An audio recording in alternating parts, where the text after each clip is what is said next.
as her running mate. Take a look at that. What this selection does of Governor Walz for the Harris ticket is this. It gives her a philosophical and policy soulmate. They mirror each other. So they are, in fact, doubling down on the progressive agenda. There's no question about that. They admit it. Governor Walz proudly says he's one of the most accomplished progressive governors in the country. And so he's not backing away from that label. That's not debatable. So they're going to double down on that.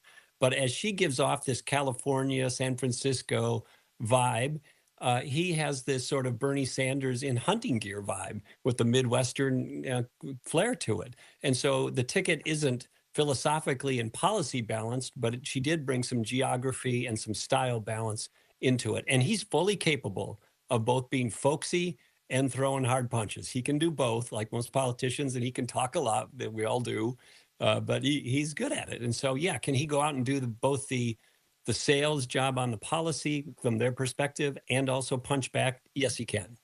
I'm not voting for Vice President Harris and Tim Walz. I'm just not for that. I think would take the country significantly towards, the Bernie Sanders view of the world. And as to Trump, I have voted for him in the past. I have all kinds of reservations about him, but like a lot of Americans, if I have to vote for socialism versus sort of the Trump model, I probably will end up voting for Trump with reservations. And that's what it is. It's like a lot of Americans were faced with this choice. I'm not for socialism. I'm not for, maniacs being in the White House, but those are our choices.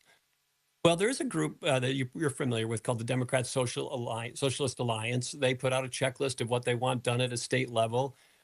Governor Walz embraced and passed the most of any state in the nation on that list.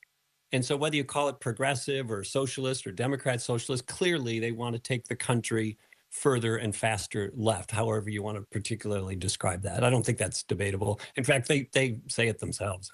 I also think underreported in this story is the campaign within the campaign to sort of take out those other competitors for the VP slot, and why. Down in Arizona, you had Mark Kelly get taken out by organized private labor. The guy from Pennsylvania, Shapiro, got taken out because he was for school choice and too pro-Israel in a party that is increasingly pro-Palestinian. And that sort of revealed some wounds and some fissures in that party. And if I were those folks, the lesson is either you better toe the line or you don't get promoted, I guess. And we are still monitoring that rally in Eau Claire, Wisconsin for Vice President Kamala Harris and Governor Tim Walz as they are set to take the stage momentarily. We just saw lots of media taking stage, as well as an official coming up and doing a quick mic check. So we're going to take a quick break and we'll come back to you just as soon as this rally begins. Stick around with us.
Now, from the WCCO Live Desk, you're watching CBS News Minnesota.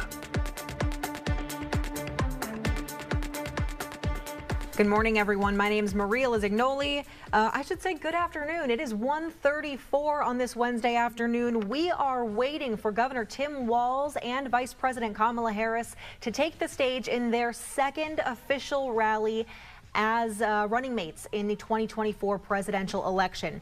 Earlier today, our Adam Duxter was waiting in line as thousands of people were waiting to get into this campaign rally here in Eau Claire. And he sent us this video just prefacing what people were doing and what to expect as people were waiting in line to get in. Now from... All right, let me play it here. Cue it up. And here we go.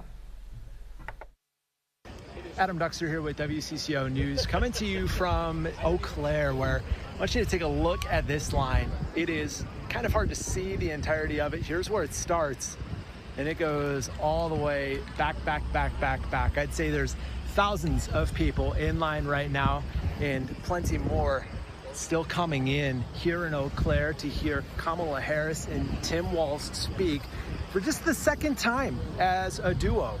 Again, we heard them speak yesterday in Pennsylvania, and today plenty of people from the Twin Cities region, the Minnesota side, coming to hear their governor, and plenty of folks in Wisconsin trying to figure out Tim Walz a little bit more. There's plenty I talked to in line say up until yesterday they hadn't really heard him speak for an extended period of time. What I can tell you is that in this line, there are plenty of folks who say they are energized, and they say Wisconsin, which we know is going to be a very important state come this election. The last two presidential elections in Wisconsin decided by less than a percentage point each. So it is going to be very close here in Wisconsin. We'll have a full kind of update throughout the day. Also in town today, J.D. Vance on the Republican side. So lots of updates. We'll have a crew there. We'll have crews here throughout the day. We'll have live reports at noon, 4, 5, and 6 today. And so we want to keep you posted. But for now, folks waiting to get in line, we know that Walz and Harris will speak today early this afternoon. Back to you. Well, many of those folks waiting to get in line are there at the rally in Eau Claire, Wisconsin. We're still waiting for Governor Tim Walz and Vice President Kamala Harris to take the stage. Here's another look at some of the people in the crowd. You can see people are wearing hats, sunglasses, short sleeves. It's nice outside there in Eau Claire, Wisconsin. Let's check in with meteorologist Joseph Dames to see what the weather is like here in the Minneapolis metro area and beyond. Hey, good morning, Maria. Well, we made it to midweek. Here we go for our Wednesday, and it is probably our last chance for a little bit of rain for the week. There's maybe another one on Friday for some portions of the state. So we're going to go with one rain chance for now, and I think that's going to arrive a little bit later today. Some signs of maybe even seeing some isolated showers as early as 3, 4 p.m., but more so late tonight as a cold front moves on in. Right behind that cold front, we should have some drier conditions, I would say overall. As I mentioned, there might be a few spotty showers as we get closer to maybe Friday, and especially up north. Cooler stretch 4 days, at least, below average, and likely into early next week before we really start to see those temperatures climb closer to our average, which, by the way, Maria, is about 82 degrees now this time of the year. We'll go with 74 with some scattered showers. Again, maybe this afternoon, more so late tonight, continuing into early tomorrow morning. As far as severe weather goes, I am not anticipating that. There's a marginal risk down to the southwest. It doesn't really impact the state at all. That doesn't mean we can't see a couple thunderstorms. I still think we could get some lightning and maybe a couple downpours out of the cells that move on in. This is that first batch. Now, if it dries up as it approaches us, it might likely just bring in some clouds. But heading into this evening, into tonight, is when I am expecting the showers and storms to move on in that will hold together, and we'll probably fall asleep to at least a little bit of rain. Here's Friday's system that's likely going to stay up in Canada and clip the northeast portion of the state. Models are trying to bring some of that down towards the Twin Cities. For now, we're going to leave it up to the north and dry here, but it is going to be cool. Temperatures likely spending the time and the day on Friday in the 60s. We may top off at 70. That's it. All right, here's our precipitation forecast over the next 5 days, climbing to about 1/4 of an inch up north, likely 1/2 an inch plus, and that's mainly from the rain that we will see from today. 70 to 73, 76 on Sunday, a beautiful day to wrap up the weekend. And then there you go, Maria, temperatures in the upper 70s with our next chance for rain early next week. Not too bad of a forecast. All right, thanks, Joseph. We're going to take a quick break as we wait for Minnesota Governor Tim Walz and Vice President Kamala Harris to take the stage at their rally in Eau Claire. We'll be right back.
Now, from the WCCO Live Desk, you're watching CBS News Minnesota.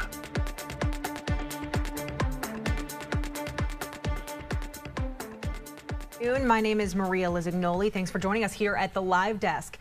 We are waiting for Governor Tim Walz and Vice President Kamala Harris to take the stage at a rally in Eau Claire, Wisconsin. Also in Eau Claire is the Republican vice presidential nominee, J.D. Vance. He is speaking with the media currently, and we will bring you his remarks as soon as they are wrapped up.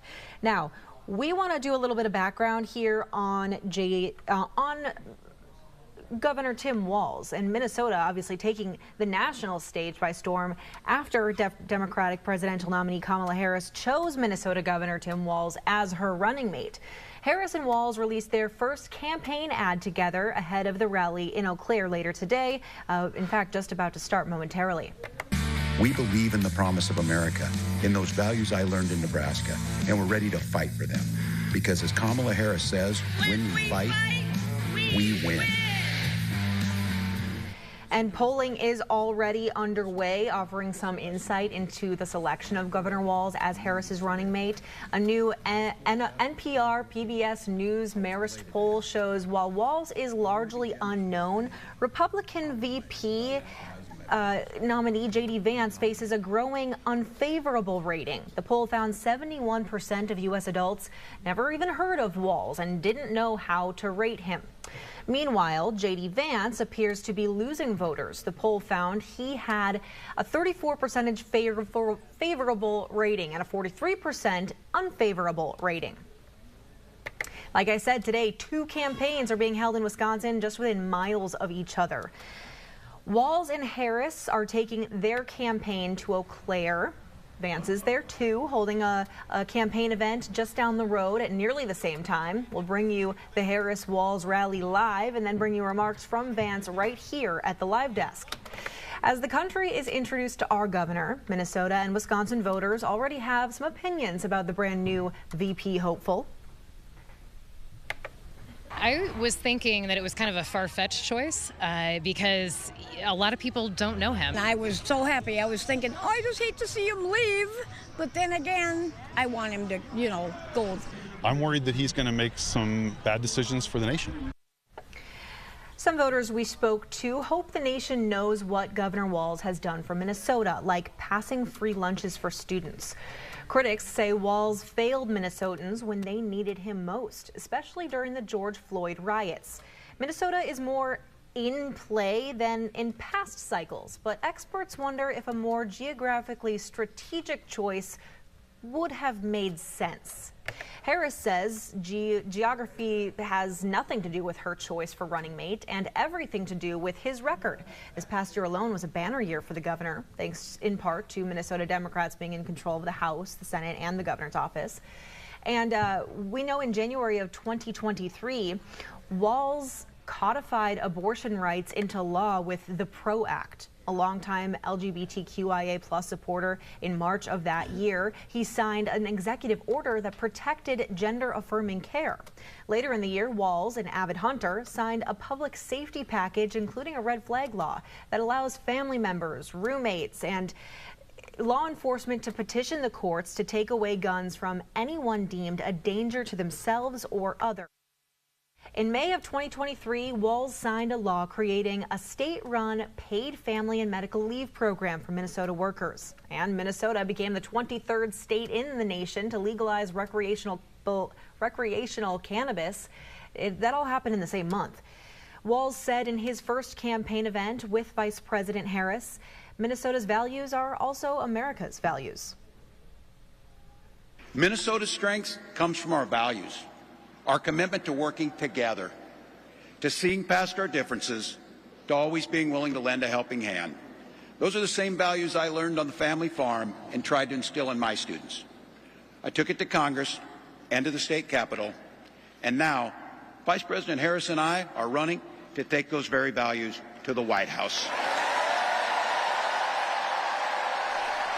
And there was also driver's licenses for all and restoring voting rights for former felons, as well as establishing universal free meals for students in school. So a lot of that, all of that, supporters, they would see it as a positive record during his time in Minnesota, especially as governor. But there were some setbacks too. Not everyone was happy to hear the announcement. The Minnesota GOP was quick to condemn the decision, while the Trump campaign didn't hesitate to release this attack ad shortly after. Tim Walz will be a rubber stamp for Kamala's dangerously liberal agenda. Kamala Harris and Tim Walz, they're failed, weak, and dangerously liberal. The National Rifle Association also called Walz a, quote, political chameleon, saying, quote, Kamala Harris and Tim Walz cannot be trusted to defend freedom and our constitutional rights. Representative Pete Stauber posting on X that Walz policies will be disastrous for our country.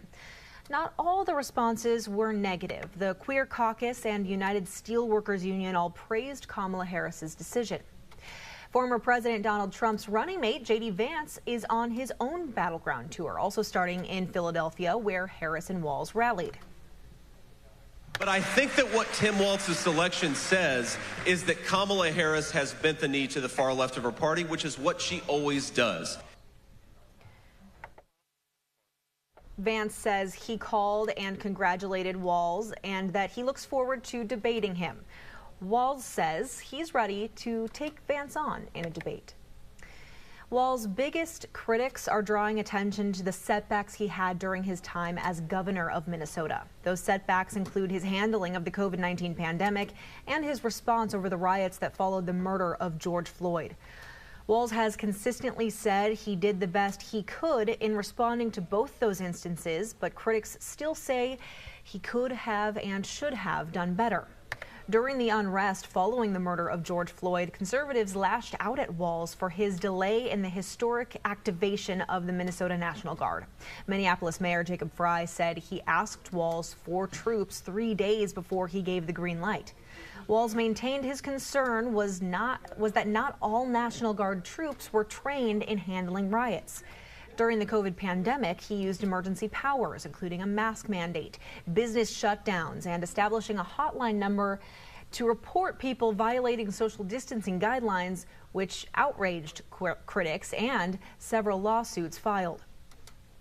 In April of 2023, he also clashed with Hennepin County Attorney Mary Moriarty, becoming the first Minnesota governor in 3 decades when he retouted the murder case of Zaria McKeever from a county attorney to the state attorney general's office. At the time, Moriarty called the move deeply troubling and accused the governor of unfair treatment because of her gender and sexuality. Walz said her claims were false. We are still monitoring the rally happening in Eau Claire for the Vice President, Kamala Harris, and her running mate, Minnesota Governor Tim Walz. We'll also hear later from J.D. Vance, who's holding a campaign event for the media also in Eau Claire. We're going to take a quick break and then bring you this live as the running mates Harris and Walz take the stage. We're going to play a quick break and we'll be right back. Stay with us.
Now, from the WCCO Live Desk, you're watching CBS News Minnesota. Hello, it's 1:54, almost 2 o'clock here on your Wednesday. Let's take you live to Eau Claire, Wisconsin, where Vice President Kamala Harris and Minnesota Governor Tim Walz are about to take the stage for their second campaign rally as running mates for the presidential ticket, the Democratic presidential ticket for the 2024 election. Let's give you a closer look here as we just heard from Eau Claire native Bon Iver. He was at the rally. Also at the rally today was Wisconsin Governor Tony Evers, Wisconsin Senator Tammy Baldwin, and we know that there's just 90 days until Election Day, and the battleground state of Wisconsin hosting dueling rallies today.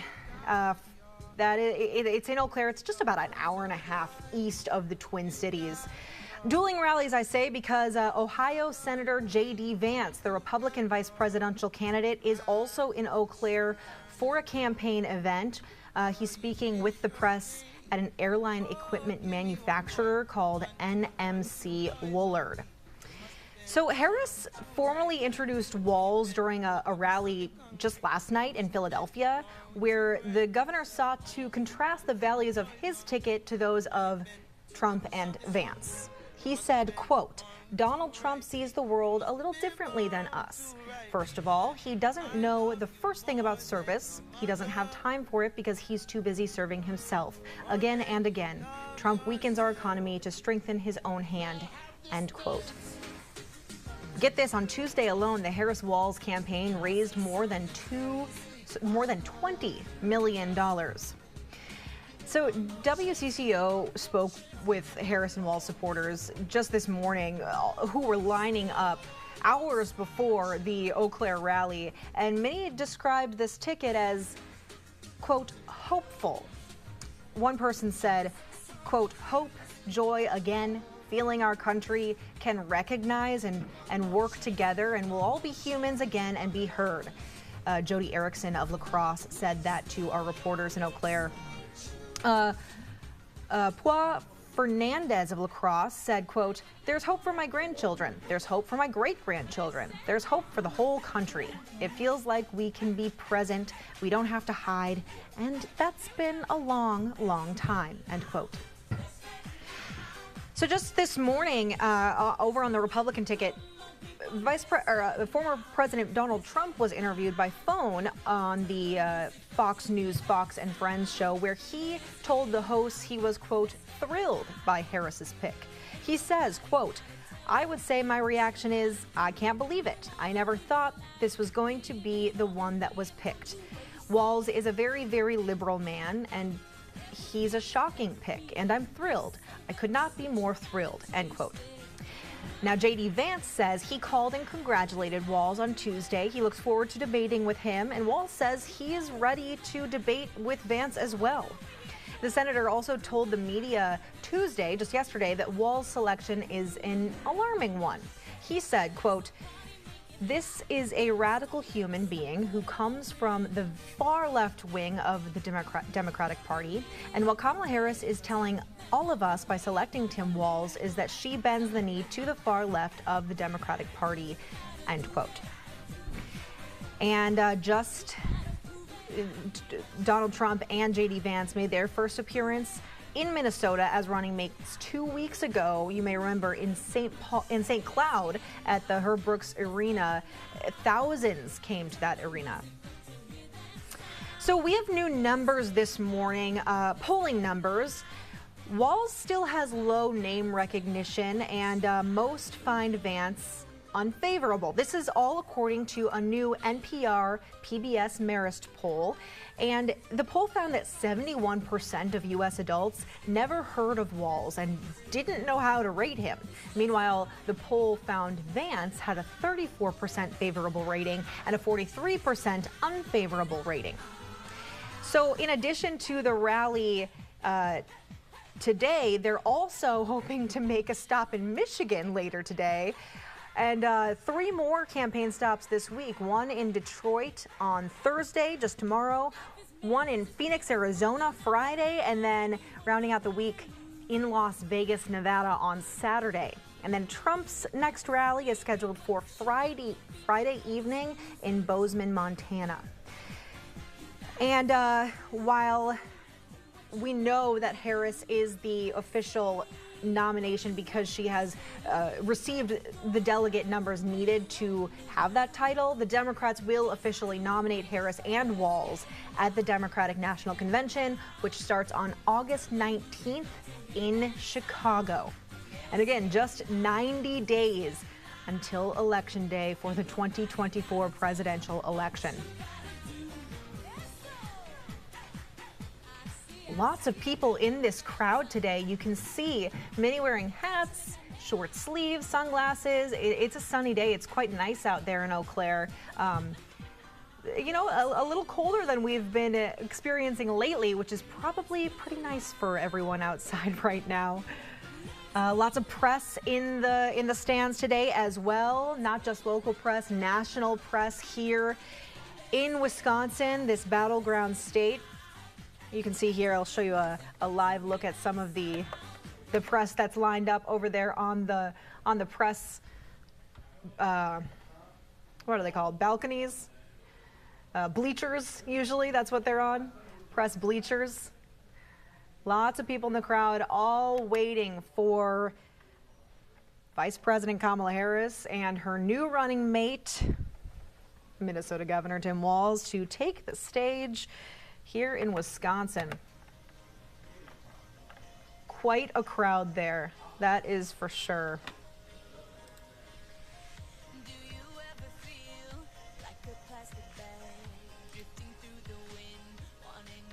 You know, we here in Minnesota, we know a lot about the governor, Governor Tim Walz, and but he's like we saw in that PBS poll that he's still kind of a new name for a lot of people around the country. So we know that he's already made a lot of cable news appearances. He was even credited with helping launch the, quote, weird movement among his fellow Democrats, which has gained traction and even put former President Donald Trump, his vice presidential candidate, Senator J.D. Vance, and other Republicans on the defensive. He has also been applauded and condemned for several progressive laws passed while in Minnesota's highest office, especially in his second term when the DFL party took control of state government following the 2022 elections. He's also faced severe criticism in his first term for how he handled the dual crisis of COVID-19 and the violent uprising that followed the murder of George Floyd in Minneapolis in 2020. So in an interview with CNN just last month, the host pressed Walz about whether he could harm the Democratic ticket, as the Trump campaign now works hard to portray Harris as an ultra-liberal. Walz said he was, quote, more than happy to take any label they have. He says, quote, what a monster. Kids are eating and having full bellies so they can go learn. And women are making their own health care decisions. And we're a top 5 business state. And we also rank in the top 3 of happiness, end quote.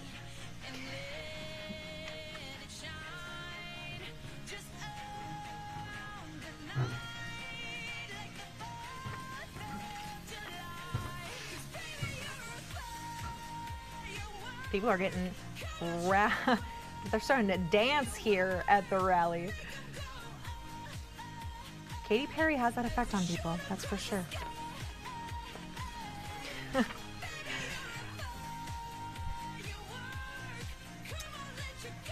So we want to talk a little bit about the, again, accomplishments with an unusual number of legislative successes scored in March of 2023 alone, and then some setbacks during his tenure as governor. So first off, the pandemic. Walz's use of emergency powers during the pandemic, including the institution of a mask mandate, business shutdowns, and a hotline number established to report people violating social distancing guidelines outraged his critics. Several lawsuits followed, including one filed in 2020 by the conservative Upper Midwest Law Center, alleging Walz misinterpreted the Emergency Management Act of Minnesota and illegally bypassed state lawmakers when issuing a peacetime emergency. So the case, which focused on the mask mandate, eventually made its way to the Minnesota Supreme Court, which sent it back to the Minnesota Court of Appeals. In July 2023, the court ruled that Walz indeed had the authority. During his 2022 re-election campaign against GOP candidate Dr. Scott Jensen, who was banned from some social media platforms for spreading misinformation about COVID-19 vaccines, Walz consistently defended the hard decisions he made during the pandemic. He went on to defeat Jensen by nearly 200,000 votes.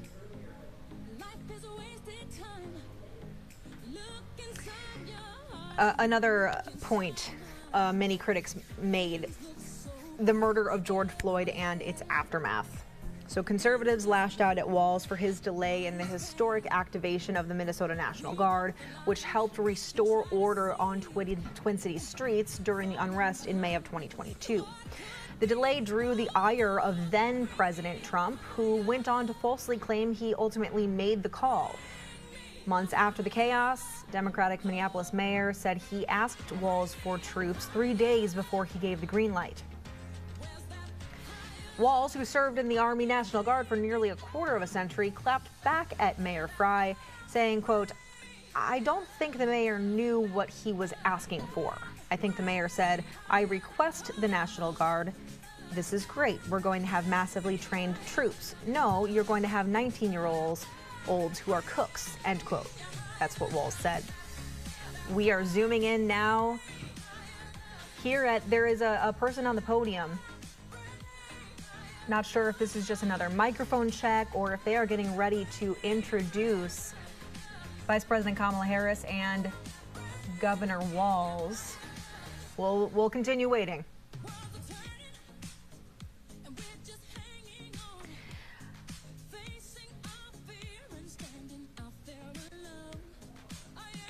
Someone else has just taken the stand.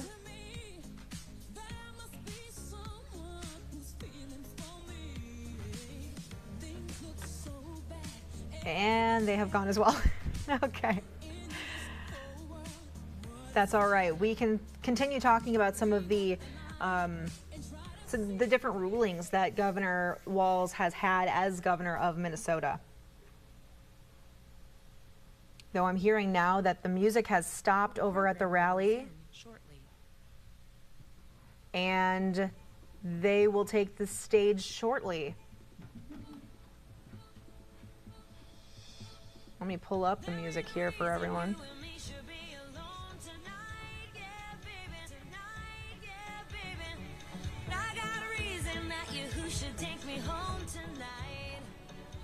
Here's another look. One of our cameras here. Not sure if...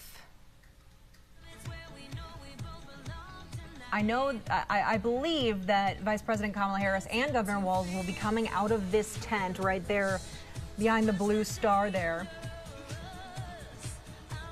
We seem to be focusing on a couple people getting ready to get out. This is just the second rally that Vice President Harris and Governor Walz are doing together after the announcement of their partnership on the ticket. Sounds like the music has stopped. Or maybe we're just not getting audio here. I think that actually might be the case. Oh, I hear. Kamala, they're chanting. Danielson.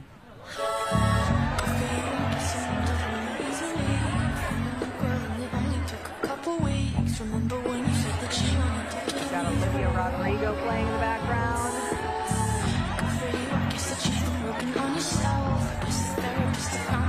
Really help me. You could be a better man for your brand new girl.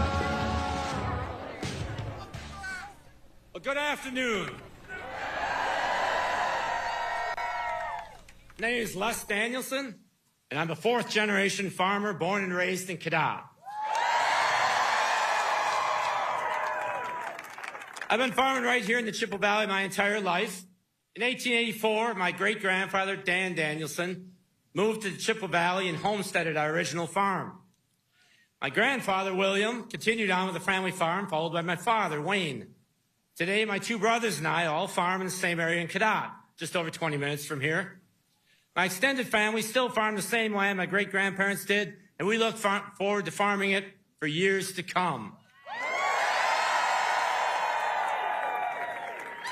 My wife, Deborah, and I purchased 700 acres of our own land and now grow 500 acres of corn, soybeans, and some hay. We built our grain setup and milk a small herd of cows. My story is a Wisconsin story, one of hard work and perseverance.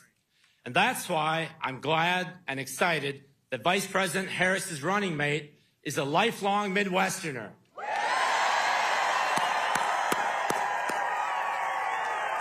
Just like me, who will always fight for working families and understands rural America. As a kid from Cadott, I'm very proud to stand on this stage today as we welcome the next president and vice president of the United States to the Chippewa Valley.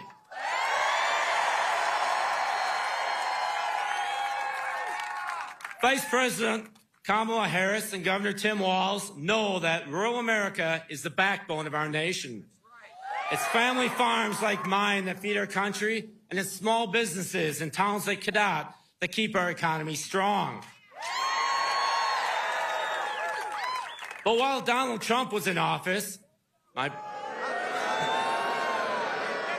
brothers and I saw firsthand his disastrous trade wars and economic policies, which left many farmers like us struggling and devastated small and mid-sized grain farms. Trump stands on the side of big ag, big oil, and giant corporations, not family farms, and he made it harder for us to compete.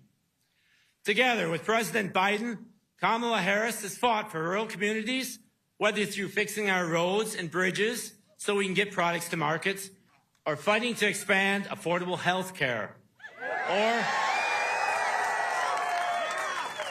or helping family farms like mine. Donald Trump and J.D. Vance just don't care about rural America, no matter how much they pretend to. That's why this November, I'm voting for Kamala Harris and Governor Walz.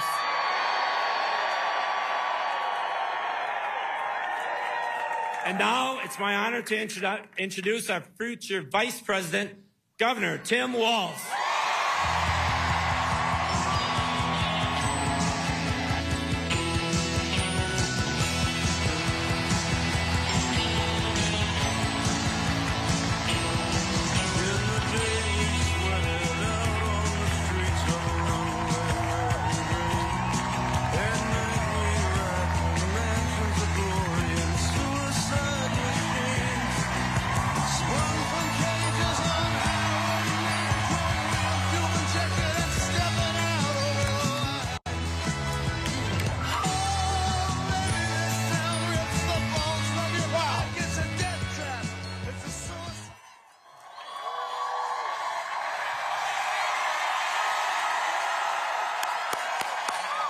Wow. Wow. Hello, Eau Claire. Isn't it good to have a candidate who can pronounce the name correctly? So,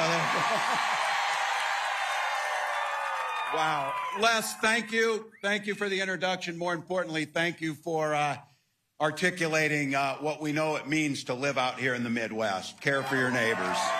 Kindness. I want to acknowledge a few people today. Somebody who I have to tell you might be the kindest human being I have ever met. Your governor, Tony Evers.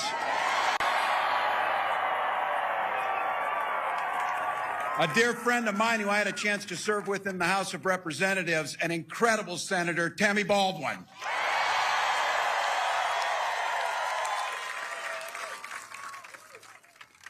The people's lawyer, your Attorney General, Josh Kaul. and someone who knows education's the foundation of everything, State Superintendent Jill Underly.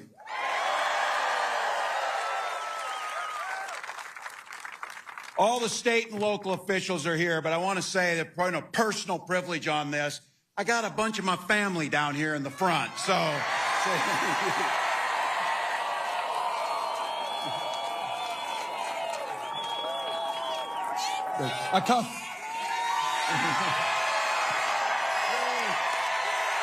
A couple of them are Badgers too, by the way, so.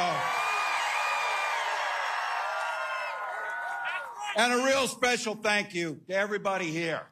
Looking out across here, look, you're busy people. You got things to do. It's a summer day.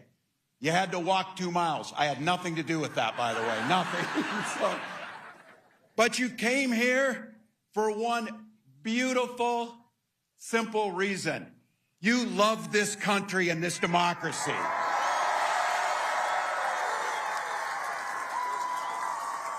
I couldn't be prouder to be on this ticket to help make Kamala Harris the next president of the United States.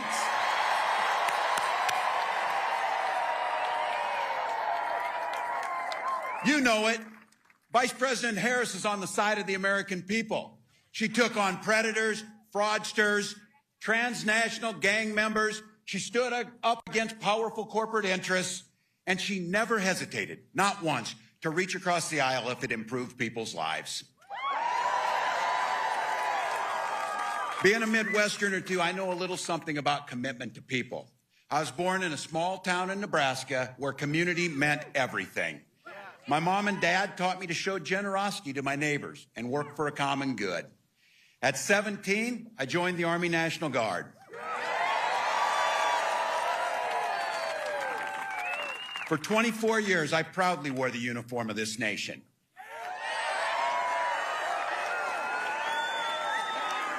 And that service, just as it did for my dad, a Korean War era veteran, and millions of others, I got the GI Bill and it gave me a shot at a college education. My dad was a teacher. My siblings were all teachers.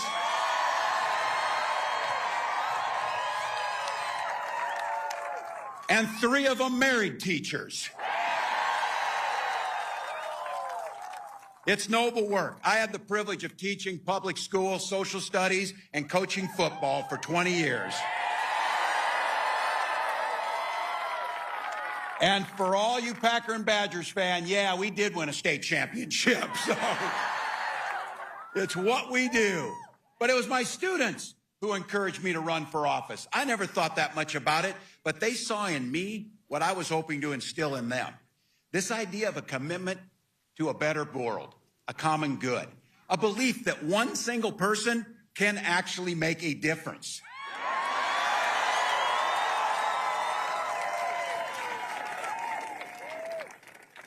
I lived in a red district, but my neighbors were kind enough and graced me with the opportunity to go to the United States House of Representatives for 12 years to represent them. I learned how to compromise without compromising my values. And as governor of the great state of Minnesota, I brought all that experience.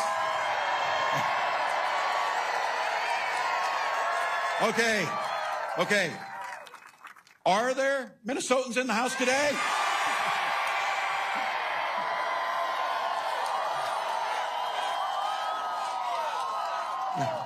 Bringing that experience to tackling the challenges that we're facing our state. We don't shy away from challenges, but I'll tell you what, Donald Trump, he sees the world differently than we see it. He has no understanding of service because he's too busy servicing himself. Again and again and again. Again and again and again. This guy weakens our country to strengthen his own hands. He mocks our laws. He sows chaos and division amongst the people. And that's to say nothing of the job he did as president.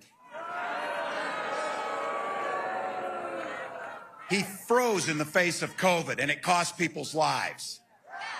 He drove the economy into the ground.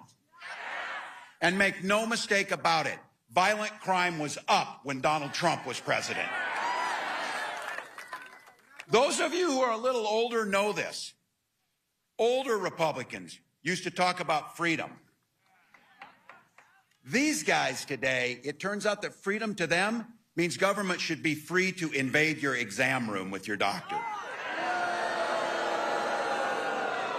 Now, look, we're pretty neighborly with Wisconsin. We get our friendly battles, but in Minnesota, just like in Wisconsin, we respect our neighbors and the personal choices they make. Even if we wouldn't make the same choices for ourselves, because we know there's a golden rule. Mind your own damn business. Mind your own damn business. I don't need you telling me about our health care. I don't need you telling us who we love. And I sure the hell don't need you telling us what books we're going to read.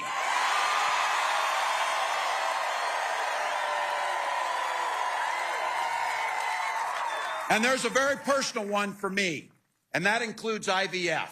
Some of you might have heard this. This is very personal for my wife and I. When Gwen and I decided to have children, we went through years of fertility treatments. And I remember each night praying that the call was going to come and it was going to be good news. The phone would ring, tenseness in my stomach, and then the agony when you heard the treatments hadn't worked. So it wasn't by chance that when we welcomed our first child, our beautiful daughter, we named her Hope.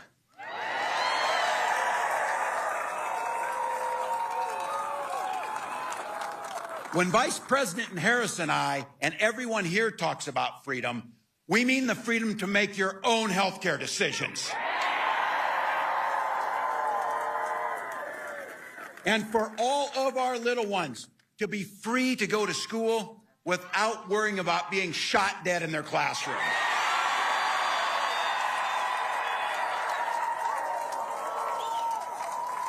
And just like Wisconsin, over in Minnesota, we believe in the Second Amendment, but we also believe in common sense gun violence laws.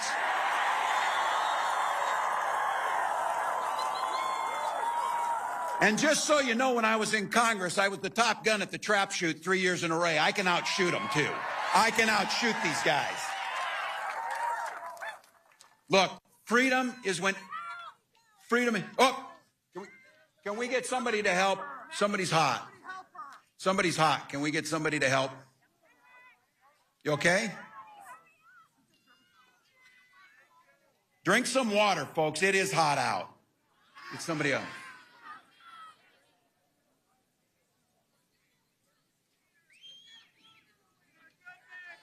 Thank you. We get water? They're so weird. They're so weird. They're so weird. You okay? Yeah.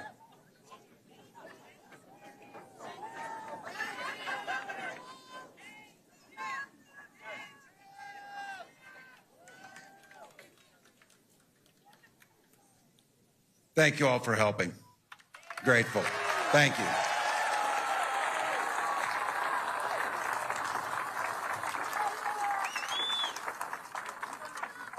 Thank you all. Take care of one another on this. This is why we gather. Look, it's hot. It is hot. I'll come again. They've got folks here. We'll make sure we're okay. But I have to tell you all again, in all seriousness, to come and gather like this, to talk about our freedoms, the ability to talk about what could be good. And I have to say, this idea of caring for our neighbor and kindness and a hand up when somebody needs it, or just the sense of that people go through things and to be able to be there when they need it, that's who we are. It's not about mocking. It's not name callings. And you see it amongst them.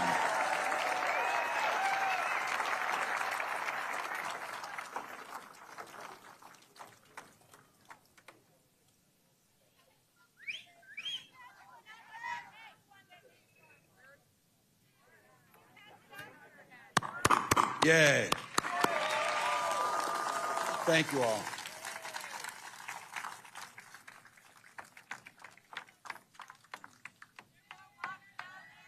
They do.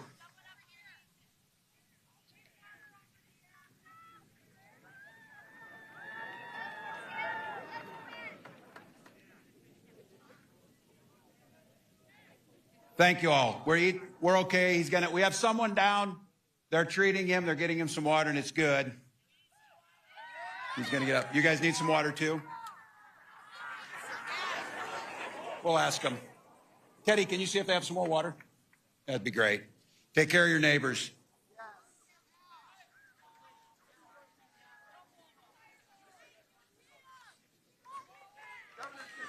There we go.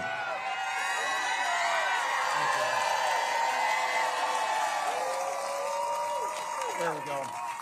All right. All right, folks. Hey, they're getting him taken care of. We'll stay. I don't want to be too lighthearted. I thought about doing the Minnesota Rouser, but I thought that might be too much over here on you. Look, we'll get them taken care of. You know what this is about. This is about when they talk about the freedoms that we heard. And freedom in education means that our teachers aren't saddled with crippling debt when they go into this, with student loan debt. And I'll tell you what a big part of this is. We settle our political differences not through violence, but through our votes. The question is pretty simple. This election is all about asking that question. Which direction will this country go in? Donald Trump knows the direction he wants to take us. He wants to take it back. He wants to do the things that you saw, but be very clear. Don't believe him when he plays dumb. He knows exactly what he's talking about. He knows exactly what Project 2025 will do in restricting and taking our freedoms. He knows that it rigs the economy for the super rich. If he gets a chance to go back to the White House, it will be far worse than it was 4 years ago. Raising costs for the middle class, repealing the Affordable Care Act, gutting Social Security and Medicare, the very safety nets that protect people when they're down. And, of course, banning abortions across this country with or without Congress. This is where we talk to our neighbors. Donald Trump is not for you or your family. And Trump's running mate shares those same dangerous and backward beliefs. You know, just like all of us in regular America, we go to Yale, and then we have our careers funded by Silicon Valley billionaires. And then you write a book about the place you grew up and you trash that place. Come on, that's not who Wisconsin is. That's not who Minnesota is. We're better than that. We're better than that.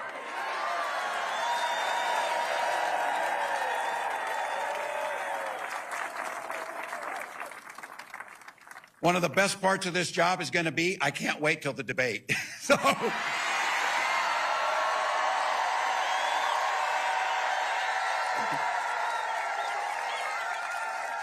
Look, I've done this enough, and I know bullies, and I'm not a name caller, but what I am as a teacher, I observe things. So I want to tell you, what I observed and you've observed about these guys when you see them, that it's a very clear thing. Yes, they are creepy and weird as hell. You see it.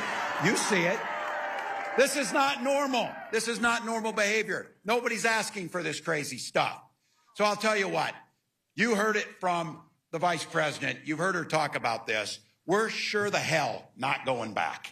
We're not going back. We are not going back. We are not going back.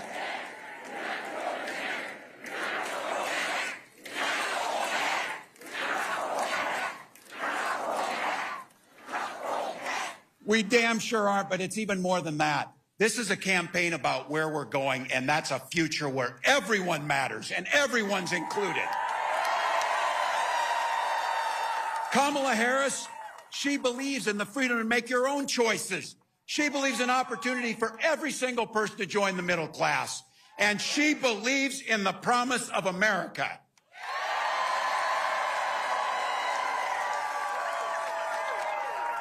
Thank you, Madam Vice President, for the trust that you've placed in me. Wisconsin, please help me in giving a warm Midwest welcome to the next President of the United States, Kamala Harris.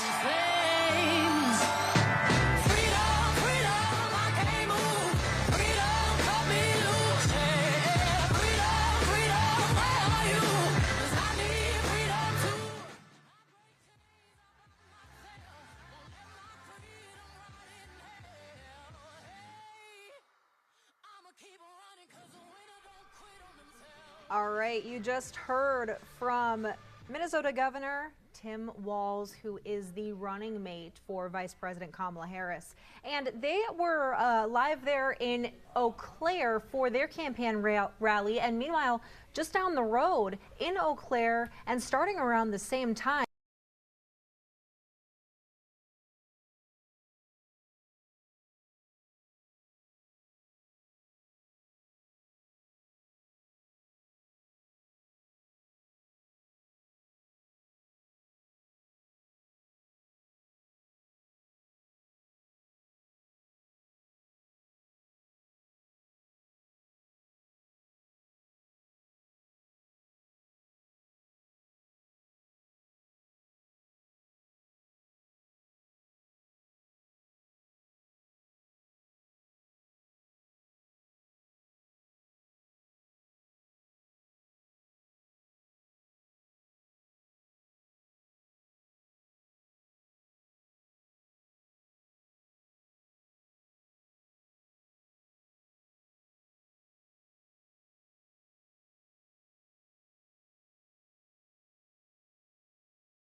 answer for. We're in a great American manufacturing facility here, and I appreciate y'all showing up and standing behind me. But one thing we know is that you cannot manufacture in this country unless you have access to low-cost power. And we happen to be sitting on the Saudi Arabia of natural gas in this country. We happen to have unlimited oil and gas resources right here in the United States of America, and yet Kamala Harris would rather get energy from tin-pot dictators in Iran and Russia than from American citizens and American workers. And not only is that driving up the cost of power for hardworking American families, it's also making it harder and harder to manufacture right here in the United States of America. And I'm one of these guys who believes that it's important that we make more things right here in the USA. We ought to make more of our own pharmaceuticals. We ought to make more of our own manufactured goods. We ought to make more of our own food. We have to be self-sufficient as a people. And if we're not self-sufficient, then it's going to allow the communist Chinese to run all over us. And that's exactly what they've been doing under the Harris administration.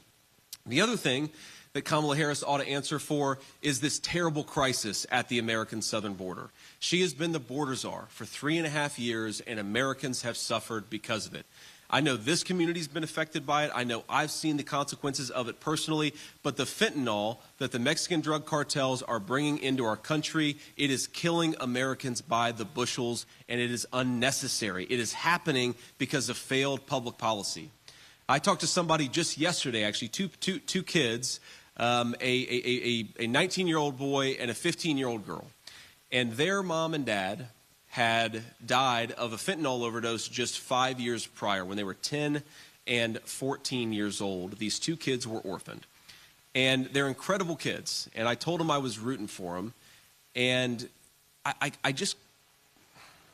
can't believe that our leadership has let what has happened to these children happen. It's not necessary. There's no American that wants the Mexican drug cartels to take advantage of our country and make billions of dollars selling drugs into our communities. And these kids suffered because of it. You have a little girl who's bounced around 4 foster homes in just the past 4 years because of the poison that took her parents from her. And you ask yourselves, why are we doing this? Why are we letting this stuff come into our country? I know very personally the pain of addiction. Some of you saw my RNC remarks, but my mom struggled with addiction for pretty much my entire life. And she's been clean and sober for nearly 10 years now, and that's an incredible blessing for my family, an incredible blessing for my kids to be able to get to know their grandmother. But I really believe that if the poison that Kamala Harris is letting come across the border in 2024 was coming across the border 15 years ago or 12 years ago, I would have never got that second chance with my mom. And we would have never had the opportunity to see her build a wonderful relationship with her 3 grandchildren. And if this campaign of Donald Trump's and mine is about anything, it's about preserving the American dream, and the American dream is sometimes a thing of second chances. We want moms and dads to recover from addiction and get another chance with their kids. We want kids who come from a poor family to be able to stand here and run for Vice President of the United States because it's the greatest country in the world, and we are proud of it, and it provides incredible bounty and incredible opportunity to our people.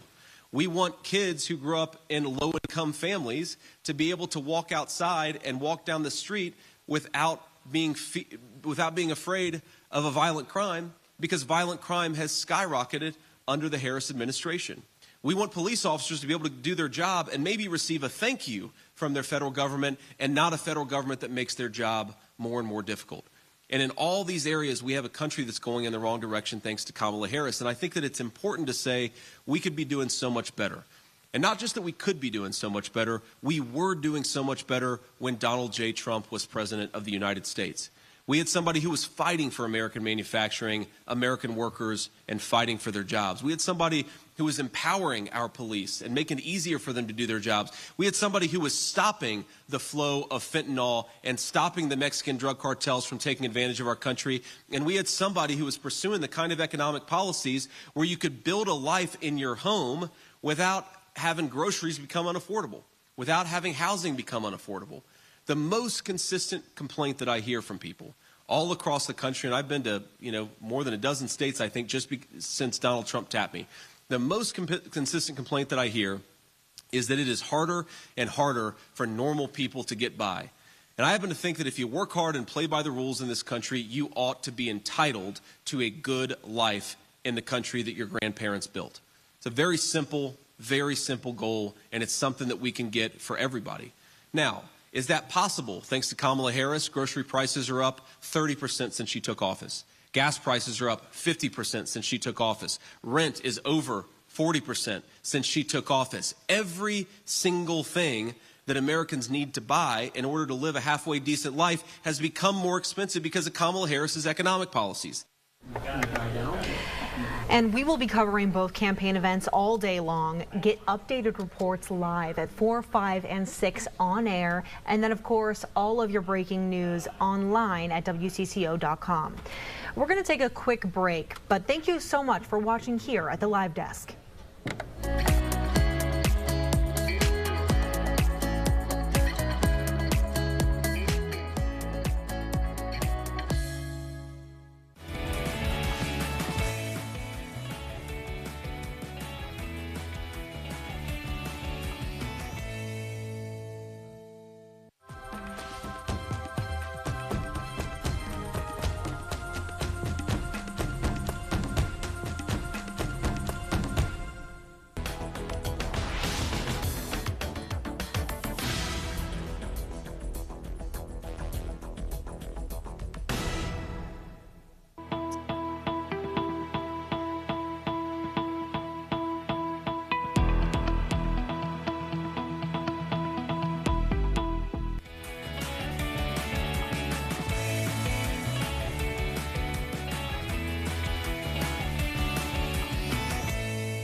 There are alarming allegations against a Twin Cities daycare worker. He's accused of taking nude pictures of some of the young children in his care. The man was charged today with having hundreds of child pornography images. The pastor at Mount Carmel Lutheran Church told WCCO that they immediately fired the 39-year-old man from their child care center in Northeast Minneapolis when they found out he'd been arrested. Investigators say a tip led them to the suspect's home Monday, where they found pictures of sexual abuse taken at the daycare. State crime agents are now working to identify the victims and notify their parents. The BCA says the child care center is cooperating with this investigation. Investigators urge anyone with information about this case to call 651-793-7000. That's 651-793-7000. A lawsuit claims a Catholic school fired a librarian for being transgender. Now the school is responding. The group Gender Justice is suing the Academy of Holy Angels, a Catholic high school in Richfield, and the Archdiocese of St. Paul in Minneapolis. In the lawsuit, they allege they violated the Minnesota Human Rights Act when they fired an employee because she is transgender. Holy Angels responded, saying they take the allegations seriously and are currently reviewing the statements. They say they are unable to, quote, make further comments because they claim the claims involve confidential personnel matters. COVID-19 cases are on the rise again in the United States. Emergency department visits linked to the virus have been increasing for weeks. That's according to the CDC. The most recent data shows the level of COVID-19 in wastewater across the